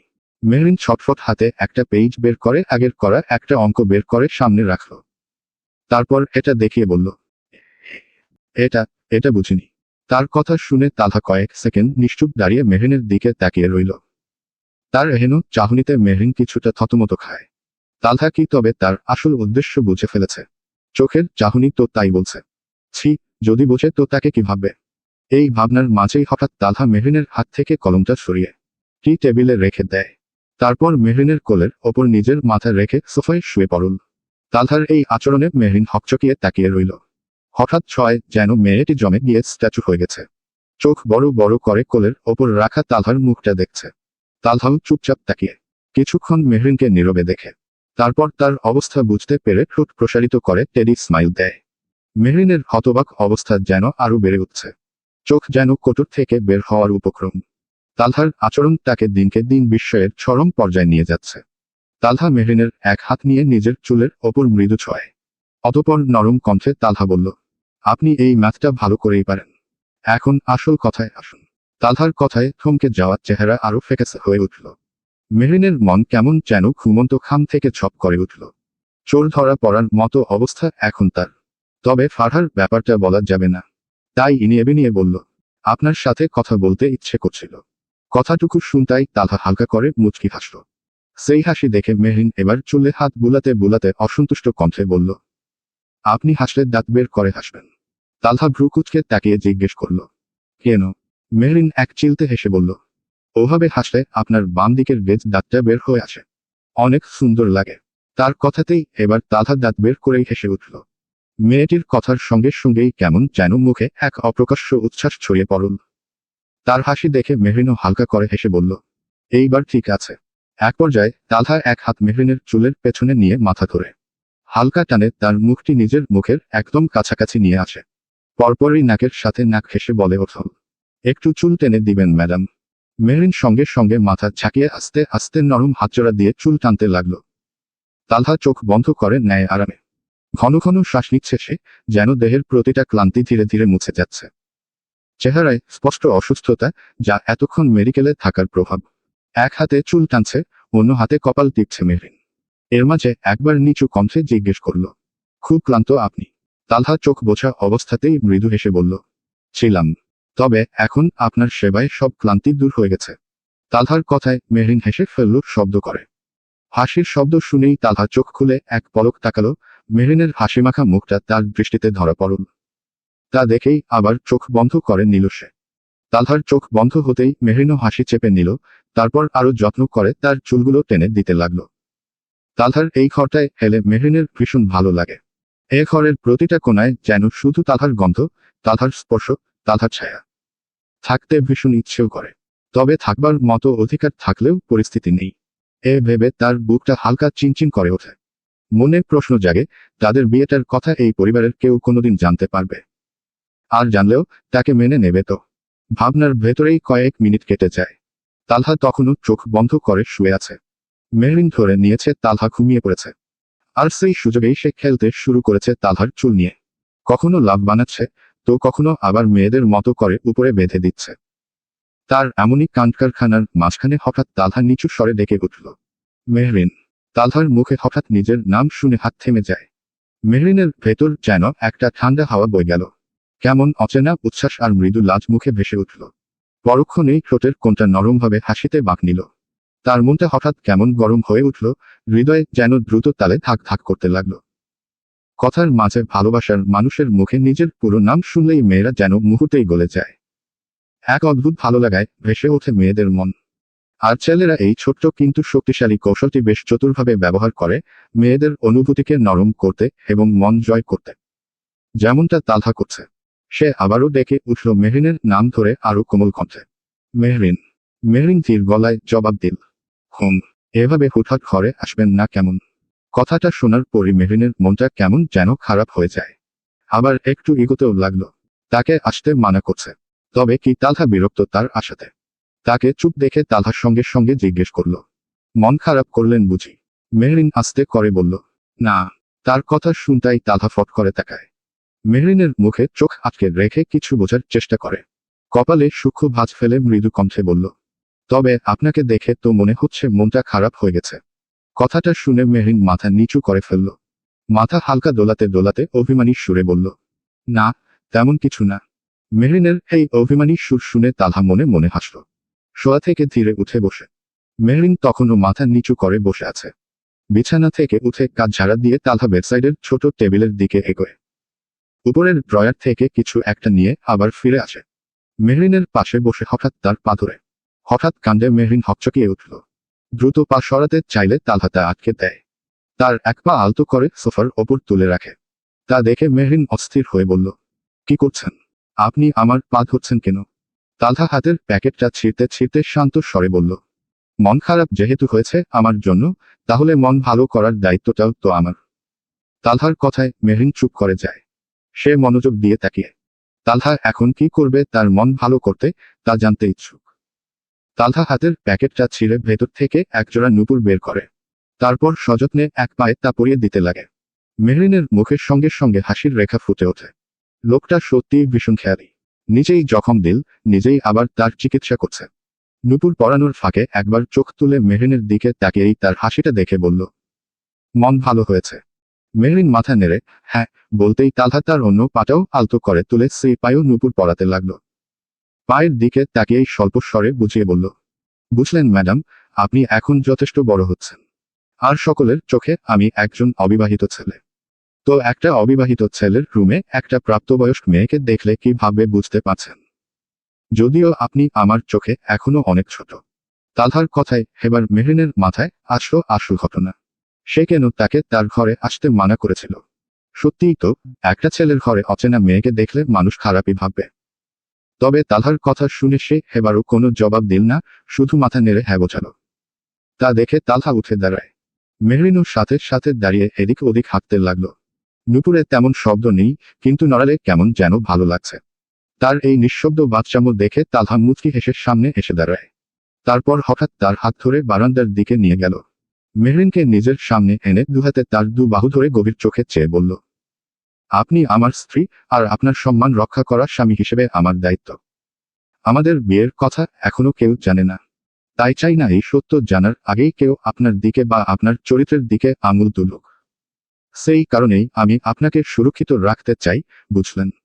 তালহার থেকে তাকে ঘিরে এমন সুরক্ষামূলক কথায় মেহরিনের মনটা পরক্ষণেই নরম হয়ে ওঠে। চোখ ভিজে ওঠে। তালহার থেকে নিজের প্রতি দায়িত্ব, সম্মান আর গভীর অনুভূতির অনুভব পেয়ে তৃপ্তির ঢেউ ওঠে মনে। মেহরিনের চোখে পানি দেখে তালহা বাহু থেকে হাত সরিয়ে তার দুগাল আগলে নেয় নিজের হাতের মধ্যে। চোখ মুছে হালকা স্বরে গিয়ে উঠল, তুমি তো চেয়েছিলে ঠিক এমনি একজন। দেখো না আমি পুরোটাই তোমার ইচ্ছে মতন। তুমি আমার অনেক শখের খুঁজে পাওয়া এক প্রজাপতি নীল। আমি রংধনুর রঙে সাজিয়েছি, দেখ এক আকাশ স্বপ্নীল। মেহরিন চোখ বন্ধ করে তালহার বুকে মাথা ফেলে এলিয়ে দেয়। তালহাও খুব যত্ন করে তাকে আগলে নিল। মেরিন হালকা ফুপিয়ে কাঁদছে, আর তালহাও তাকে কোনো বাধা দিচ্ছে না। মেয়েটার মনের সব দুঃখ যদি তার বুকেই কান্নায় ভেসে বেরিয়ে যায়, তাহলে এর চেয়ে ভালো আর কি বা হতে পারে। মেরিন ফোপাতে ফোপাতে বলল, আমার জীবনের যত মানুষকে ভালোবেসেছি, ততজনই আমাকে ছেড়ে চলে গেছে। আপনি কখনো যাবেন না তো আমায় ছেড়ে? তালহা আলতো করে তার মুখটা তুলে স্পষ্ট ও দৃঢ় গলায় বলল, আমি আপনাকে আর ছাড়ছি না। রাগের বসে হয়তো দু একটা ঝাড়ি দিব, বকা দিব, কথা না শুনলে জোর খাটাবো, ধমকও দেব, ঝগড়া করব, দরকার হলে মারামারি করব, তবে ছাড়ব না। মেরিন চোখ ভেজে হাসিতে হেসে বলল, তাহলে আমিও আপনার পিছু ছাড়ছি না। রাত বেশ হয়ে যাওয়ায় তালহা আর কথা বাড়াল না। মেহরিনও চুপচাপ দরজা খুলে বেরিয়ে গেল। বলা যায় না কখন কে দেখে ফেলে। নিঃশব্দে নিজেদের রুমে ঢুকে গেল। আজ রাতটা বেশ মজার হতে চলেছে। সব বিচ্ছুরা একসাথে। রাফা আর ফারিহাও আছে তাদের সঙ্গে। এক বিছানায় সবাই মিলে গাদাগাদি করে ঘুমাবে। এটাই তাদের মজা। সারা রাত গল্প, আড্ডা, হাসাহাসি আর লুডু খেলায় মেতে থাকবে এক একজন। এম। সকাল 9টা বাজে শিকদার বাড়ির গেট থেকে শুরু করে দরজা অবধি পুলিশ লাইন ধরে দাঁড়িয়ে। সকলের চোখ মুখে চিন্তার ছাপ। কেউই বুঝতে পারছে না পুলিশ কেন এসেছে। শিকদার বাড়ির মেইন দরজা থেকে গেট অবধি পুরো পথ জুড়ে পুলিশ সারি করে দাঁড়িয়ে। মাঝখানটায় ফাঁকা রাখা হয়েছে। সেই পথ বেয়ে ধীরে ধীরে ঢুকে আসে একটি কালো গাড়ি। দৃশ্যটা হঠাৎ দেখে সবাই অস্বস্তিতে পড়ে যায়। এত পুলিশ কেন? বিল্লাল সাহেব উদ্বিগ্ন হয়ে জিজ্ঞেস করতেই একজন জানায়, আইনমন্ত্রী সোহেল হোসেন এসেছেন। তার নিরাপত্তার জন্যই এত আয়োজন। কালো গাড়িটির পেছনেই আরেকটি পুলিশের গাড়ি গেটের বাইরে অবস্থান নেয়। আইনমন্ত্রী বলে কথা, সিকিউরিটি তো থাকবেই। কিন্তু সবার মনে একটাই প্রশ্ন, হঠাৎ তিনি তাদের বাড়িতে কেন? তাও কাউকে কিছু না জানিয়ে। বাগানের ফুলগাছগুলোতে পানি দিচ্ছিল ফাইজা। পাশে দাঁড়িয়ে স্নেহা, তালহার মামাতো বোন। দুজনের মধ্যে ভালোই বন্ধুত্ব। দুজনে গল্প করতে করতে গাছের পরিচর্যা করছিল। ফাইজা মনোযোগ দিয়ে পানি দিচ্ছিল আর স্নেহা এদিক ওদিক তাকাচ্ছিল। হঠাৎ গেট দিয়ে একসঙ্গে এত পুলিশ ঢুকতে দেখে সে থমকে যায়। ঠিক তখনই কালো গাড়িটা বাড়ির ভেতরে ঢোকে। স্নেহা ভয় পেয়ে তাড়াতাড়ি ফাইজাকে বলল, এই ফাইজা, দেখ না তোদের বাড়িতে এত পুলিশ কেন এলো? স্নেহার কথায় ফাইজা পানি দেওয়া বন্ধ করে সোজা হয়ে দাঁড়াতেই পেছনে ঘুরে নিজেও থমকে যায়। অবাক বিস্ময়ে চোখ বড় হয়ে ওঠে। তাদের বাড়ির গেট থেকে সদর দরজা পর্যন্ত টানটান পুলিশ লাইন, দুপাশে দাঁড়িয়ে। বুকের ভেতর থক করে ওঠে। কিছু কি হয়েছে? তার ভাই? নাকি আব্বু চাচ্চু? কার কি হলো? ভয়ে তাড়াহুড়ো করে টেপ বন্ধ করে বাড়ির দিকে হাঁটা শুরু করে।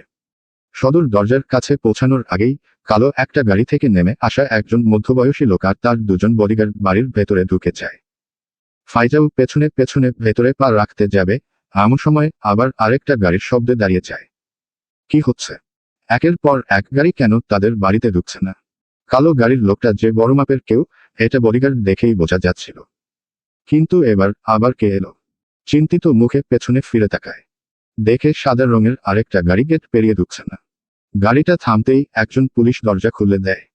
আর সেখানে থেকেই বেরিয়ে আসে লম্বা চওড়া গড়নের এক ছেলে।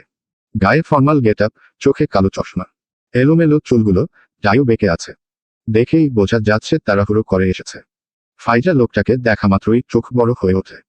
কয়েক পলক না যেতেই তার চোখে মুখ লাল হয়ে যায়। এই লোক এখানে কি করছে? প্রশ্নটা মনে দগদগে হতে না হতেই রাগে তেড়ে যায় সামনের দিকে। গিয়েই সরাসরি আরমানের বুক বরাবর ধাক্কা মেরে বসল সে। গাড়ি থেকে নামার সঙ্গে সঙ্গেই এমন অচেনা আক্রমণে আরমান চমকে ওঠে। দ্বিতীয়বার ধাক্কা মারার আগেই সে ফাইজার দুই হাত চট করে ধরে ফেলে। মুহূর্তেই হাত দুটো ফাইজার পেছনের দিকে নিয়ে গিয়ে গাড়ির সাথে তাকে চেপে ধরে। আরমানের পাল্টা আক্রমণ একদমই আশা করেনি ফাইজা। এত লোকের সামনে তাকে এভাবে চেপে ধরায় সে ছটফট করতে শুরু করে। কটমট গলায় ছাছাল স্বরে বলে ওঠে, ইউ অভদ্র লোক! আর কত অভদ্রগিরি দেখাবেন? ছাড়ুন বলছি, মানুষ দেখছে। আরমান এক হাতে তার দুই হাত শক্ত করে চেপে ধরে রাখে। অন্য হাত দিয়ে ধীরে চশমাটা খুলে গম্ভীর চোখে ফাইজার দিকে তাকায়। মেয়েটার নাক ফুলে আছে, রাগে হিসাহিস শব্দ বের হচ্ছে। কপাল কুঁচকে আছে, ফর্সা মুখটা কঠিন হয়ে লালচে রূপ ধারণ করছে। কয়েক সেকেন্ড তাকিয়ে থেকে আরমান মুখটা একদম তার সামনে এনে নিচু স্বরে বলল, অ্যান্ড ইউ স্টুপিড গার্ল, এখানে কি করছো? আমার পিছু পিছু এখানেও চলে এসেছো? কথাটা শোনা মাত্রই তেলেবেগুনে জ্বলে ওঠে ফাইজা। জারি মেরে বলল, হেই মিস্টার অভদ্রলোক, মুখ সামলে কথা বলুন। পিছু তো নিয়েছেন আপনি আমার। সেদিনও আপনি পিছু নিয়েছিলেন, আজও আপনি আমার পিছু নিয়ে বাড়ি অবধি চলে এসেছেন। কথা শেষ হতেই আরমানের গম্ভীর মুখে পরিবর্তন আসে। তাকে ছেড়ে দিয়ে পকেট এক হাত ঢুকিয়ে ঠান্ডা কণ্ঠে বলে, এতদিন জানতাম তুমি চুন্নি, কিন্তু এখন দেখি বড় মাপের ডাকাত। আমার মানিব্যাগ চুরি করে শান্তি হয়নি, আবার আমার বোনকে ডাকাতি করে নিয়ে এসেছ। বলতে বলতেই আরমানের মুখে রাগী ভাবটা ফুটে ওঠে। ফাইজা কটমট চোখে তাকিয়ে বলল, কি যাতা বলছেন? আর আপনি এখানে এসেছেন কেন? কি চাই? আরমানের চোয়াল শক্ত হয়ে উঠেছে, কপালের নীল রোগটা ফুলে উঠেছে। গলা ভারী করে বলল, ভালো করে বলো, আমার বোন কোথায়? ফাইজা কপাল কুঁচকে স্থির হয়ে যায়। কি বলছে সে? তার বোন কোথায় মানে? সে জানবে কিভাবে? ও হ্যালো, আপনার বোন কোথায় তা আপনি না জানেন, আমি কেমনে জানবো? তার কথায় রাগে আরমানের গলা থরথর করে ওঠে। দাঁতে দাঁত চেপে চোখ লাল করে বলল, তুমি জানো না মানে? তুমি জানো, তোমার বাপও জানে। আমার বোনের যদি কিছু হয়, আমি জাস্ট এই বাড়ি জ্বালিয়ে ছাড়খাড় করে দেব। বলতে বলতেই ফাইজাকে পাশ কাটিয়ে হনহনিয়ে ঢুকে পড়ল তাদের বাড়িতে।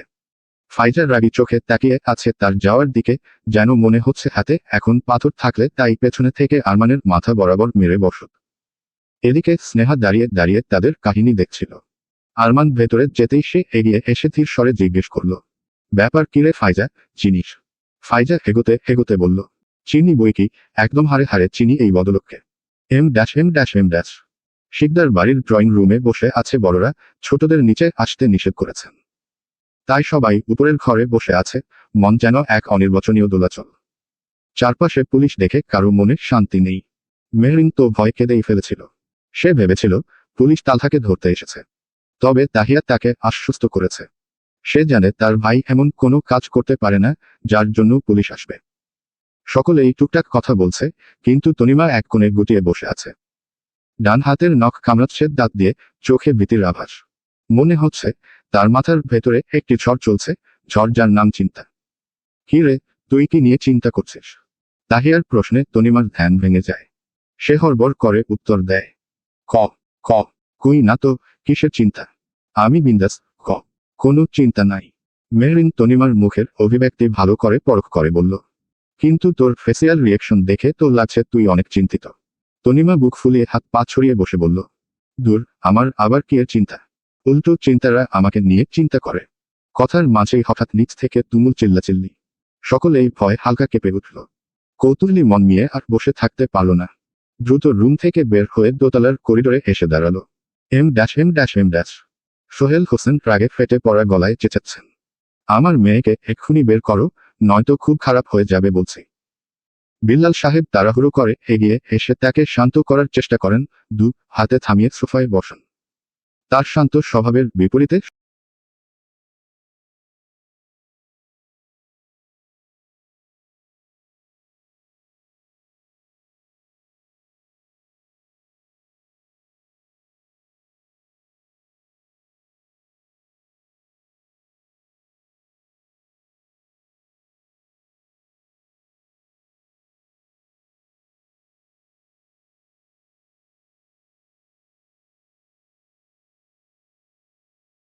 সোহেল হোসেনের উত্তপ্ত আচরণ।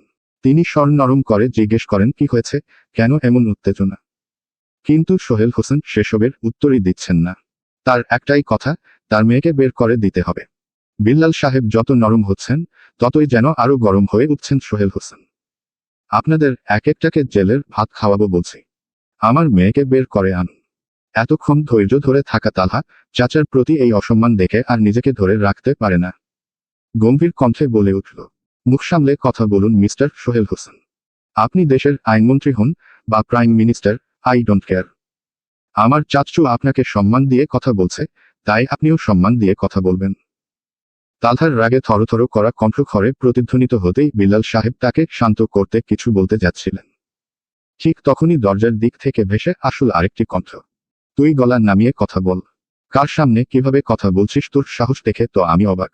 চোরের মায়ের বড় গলা। শব্দগুলো শুনে তালহার কপালের রগ এক মুহূর্তেই ফুলে ওঠে। দরজার দিকে তাকাতেই দেখে আরমানকে। পরক্ষণেই গায়ে চড়ে থাকার রাগ যেন মাথায় চড়ে বসেছে। আরমান সামনে এগোতেই তালহাও দুকদম এগিয়ে যায়। একদম মুখোমুখি দাঁড়িয়ে দুজনের বুক প্রায় ছুঁই ছুঁই। তালহা কাঠ কাঠ গলায় বলল, তুই গলা নামিয়ে কথা বল। তোর এত সাহস আসে কোথা থেকে, আমার বাড়িতে দাঁড়িয়ে আমার সঙ্গেই ঘেউ ঘেউ করছিস? আরমানের চোখে তখন ক্রোধ। এক পা এগিয়ে দাঁত কিরমিরিয়ে বলল, তুই ঘেউ ঘেউ কমাই কর, আমার বোনকে ফিরিয়ে দে। নয়তো তোর বোনকে। বাকিটুকু বলার আগেই তালহা প্রচণ্ড শক্তিতে তাকে ধাক্কা দিয়ে বসল। আরমান দু পা পিছিয়ে গিয়ে পড়তে নিয়েও নিজেকে সামলে নেয়। তালহার চোখে তখন লাল শিখা। ইউ ব্লাডি বিচ, তোর মুখে আমার বোনের নাম নিলে তোর জিহ্বা টেনে ছিঁড়ে ফেলবো। কথার সঙ্গে সঙ্গেই আরমান আবারও এগিয়ে আসে, দাউ দাউ করে জ্বলতে থাকা ক্রোধে তালহাকে পাল্টে ধাক্কা মারে। আমার বোন কোথায়? আমার বোনকে এনে দে বলছি। তালহা দু কদম পিছিয়ে গেলেও রাগে ফের তেড়ে আসে এবং শুরু হয় দুজনের মধ্যে তুমুল হাতাহাতি। ড্রয়িং রুম যেন এক মুহূর্তে যুদ্ধক্ষেত্রে পরিণত হয়েছে। তালহা চেঁচাচ্ছে, তোর বোন কোথায়? আমি জানি না। আরমান সমানে বলছে, তোদের বাড়িতেই লুকিয়েছিস। আমার বোন দে। ঘরের ভেতর উপস্থিত সবাই আতঙ্কিত। তিতলি বেগম মুখে আঁচল চেপে কেঁদে ওঠেন। ভয়ে মেহরিন, দাহিয়া আর রাফাদেরও চোখ মুখ ভিজে উঠেছে। আর তনিমা মুহূর্তেই নিচের দিকে দৌড় লাগায়। তালহার চাচারা সোহেল হোসেন সহ আরও 2 জন পুলিশ কনস্টেবল এগিয়ে গিয়ে তাদের ছাড়ানোর চেষ্টায়। তবে 2 জন শক্তপোক্ত তরুণকে ছাড়ানো সহজ হচ্ছে না। হাতাহাতির এক পর্যায়ে কেউ হঠাৎ কান্না মিশ্রিত কাপা কণ্ঠে বলে উঠল, ভাইয়া, চলবে।